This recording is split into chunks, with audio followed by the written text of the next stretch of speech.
Hi friends, ഇത് ഞാൻ ചെയ്ത പുതിയ മ്യൂറലാണ്. 8 അടിയാണ് സൈസ് വരുന്നത്. 8 അടി വീതിയും 5 അടി ഹൈറ്റും. ഇത് എനിക്ക് ഹാങ് ചെയ്തൊന്നും ചെയ്യാൻ പറ്റില്ലല്ലോ, ഞാൻ തറയിൽ ഇട്ടിട്ടാണ് ചെയ്യുന്നത്. ആ ക്ഷേത്രത്തിലേക്ക് ചെയ്തതാണ്. ഞാൻ കുറേ അധികം അനന്തശയനം ചെയ്തിട്ടുണ്ട്. ഏകദേശം 4-5 അനന്തശയനം ചെയ്തിട്ടുണ്ട്. പക്ഷേ ഇതെനിക്ക് എന്തോ ഒരുപാട് ഇഷ്ടമായിട്ടുള്ളൊരു അനന്തശയനമാണ്. എങ്ങനെയുണ്ട് എന്ന് നിങ്ങൾ തന്നെ പറയണേ. കംപ്ലീറ്റ് ആയ ലുക്ക് കണ്ടിട്ട് ഏകദേശം 25 ദിവസത്തിന് മുകളിലെടുത്തു, സമയമെടുത്തു കംപ്ലീറ്റ് ആവാനായിട്ട്. പക്ഷേ ഇത്രയും വലിയ സൈസിൽ ഇത്രയും കുറഞ്ഞ ടൈമിൽ ചെയ്തിട്ട് എനിക്ക് കിട്ടാത്തത് സപ്പോർട്ട് മാത്രമാണ്. എല്ലാവരുടെയും സപ്പോർട്ട് ഉണ്ടാവണം. അടുത്ത വീഡിയോ ആയിട്ട് ഞാൻ ഇനിയും വരുന്നതാണ്. ഫൈനൽ ലുക്ക് കണ്ടിട്ട് എങ്ങനെയുണ്ടെന്ന് പറയണേ.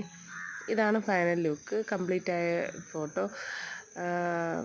എല്ലാവരും അഭിപ്രായം പറയണം. എവിടെ എല്ലാവർക്കും ഇഷ്ടപ്പെട്ടു അമ്പലത്തിൽ. എന്തായാലും താങ്ക് യു.